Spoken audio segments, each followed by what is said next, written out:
Okay, finally we got this up. All right, so notes 15, rational equations. We're going to start with a normal equation, just a linear equation, very simple. Okay, and I don't think you should have too much difficulty with it. So we'll just do this here. To recall how to solve just a normal equation like this. Okay, very simple. 3x plus 5 equals 20. Do you remember how to solve that? Well, I sure hope you do. What we're going to do is whatever we do on one side of the equation, we're going to do on the other side of the equation. Okay, so that means that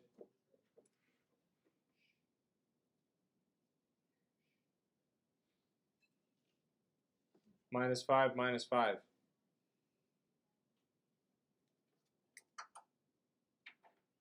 Three x equals 15. And so then we divide both sides by 3. So we subtract the coefficient, or in this case, we undo the coefficient. We undo plus 5. And we undo multiplied by 3, so it's division. And then the x is now by itself on the left. And 15 divided by 3 is 5. Okay.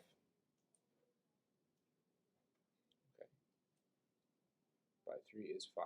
So I'm going to box that up. And there is my answer.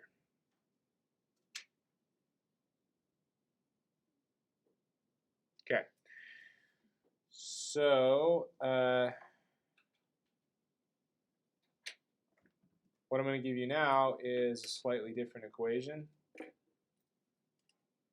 It's a little bit more complicated, maybe some combining of like terms involved here. So I'm going to go 2 equals a minus 1, and then plus a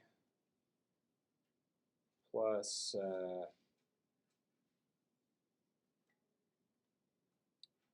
7. Okay.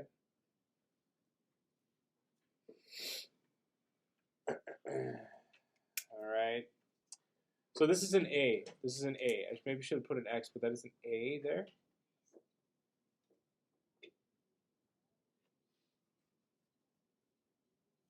So what are we going to do right now? First, what we're going to do is we're going to combine like terms. Okay. Combine like terms.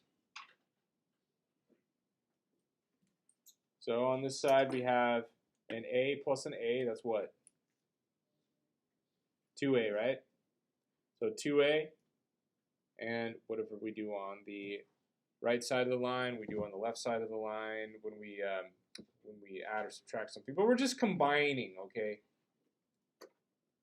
So 2A, and then negative 1 plus 7 is 6.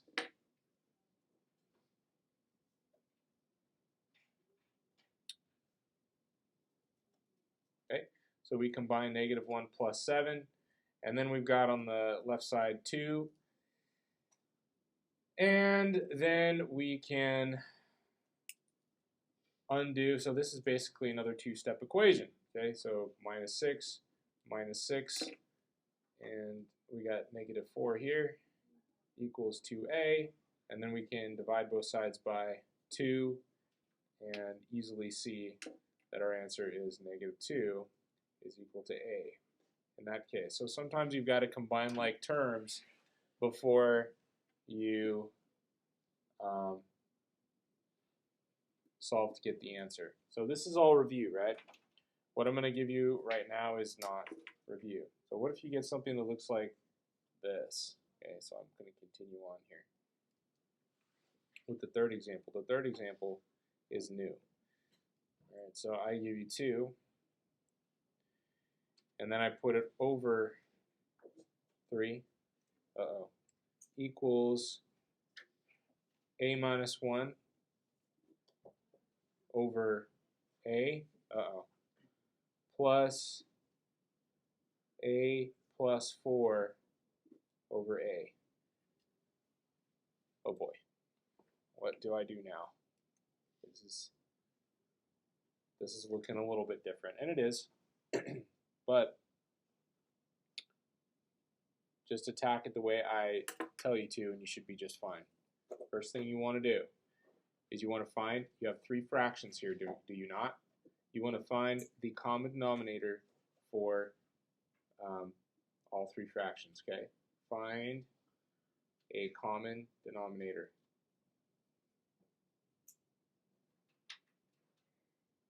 That's what you're going to do first. The common denominator is going to be the thing basically that has all the factors in it. So I look at all the denominators. I see a 3 here. So there's a factor of a 3. There's a factor of an A. And there's also a factor of an A. And so what I'm going to need to do is very similarly to adding and subtracting the rational expressions we did like 2 weeks ago, we're going to have to look and find like all the different denominators or factors in all the denominators. So we have a 3 and we have an A, and that's it. Those are all the different types of factors we have. So we're going to have 3 times A, and you're going to multiply them together, and that's going to be your common denominator. This is similar to adding and subtracting rational expressions, finding that common denominator. Once we do that, okay, we're going to multiply that 3A, or just 3A, okay, 3 times A or 3A. You're going to multiply it by each term.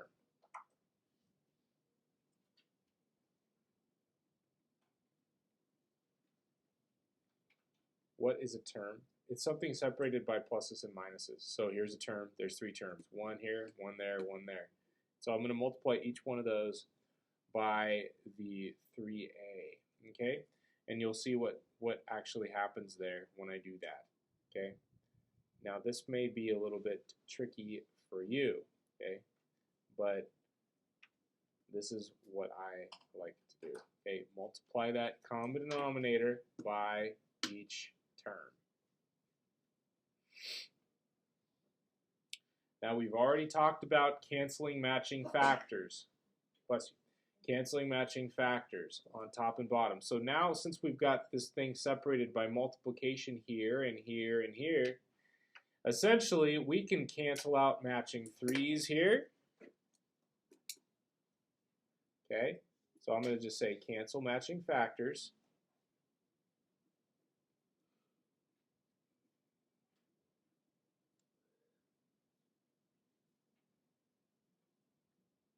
Okay, all denominators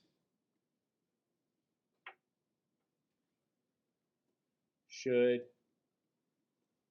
cancel. Okay, this is important. All denominators should cancel. So let's make sure we cancel all matching factors. So we got a 3 and an A, so because we have a matching 3 and a 3 here, those can cancel. Okay? Then we got a matching A here with the matching A there, those can cancel because it's a factor.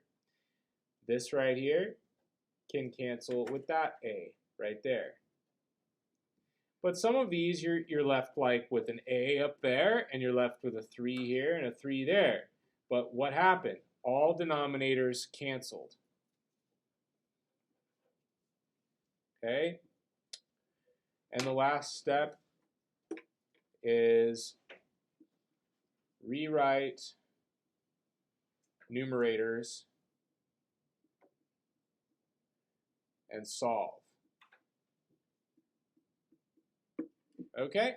Rewrite numerators and solve. So the numerators are really all you need to focus on right now. Okay, so here we go. We got a 2A equals 3 times A minus 1. So I'm going to put the 3 to the left here. And then plus a 3 times A plus 4. Okay, now we have this equation here. All right. This might be a hard part for some of you, but you need to know how to solve this. We have parentheses here. We need to distribute and combine like terms. So we need to distribute the 3. We need to distribute the 3. And we need to make sure that that was a plus there because it went with that plus there. So we got 2a equals 3a minus 3 plus 3a plus 12. So we distributed. Now we combine like terms on the right. Okay, that's 3a and 3a, those combine, and then we've got negative 3 and 12, those combine. 3a and 3a, that's 6a. Negative 3 plus 12, that's 9. But now we have 2a equals 6a plus 9. Now we got to get all the letters to the left. This is something you learn in AB. Minus 6a, minus 6a. So I get them off the right. Letters to the left, numbers to the right. And then equals 9. And then what do we have here? We have to divide out the coefficient of negative 4. Okay, so a equals negative 9/4. And you are going to get fractions for your answer, as you can see I did. All right, so that is the whole process right there.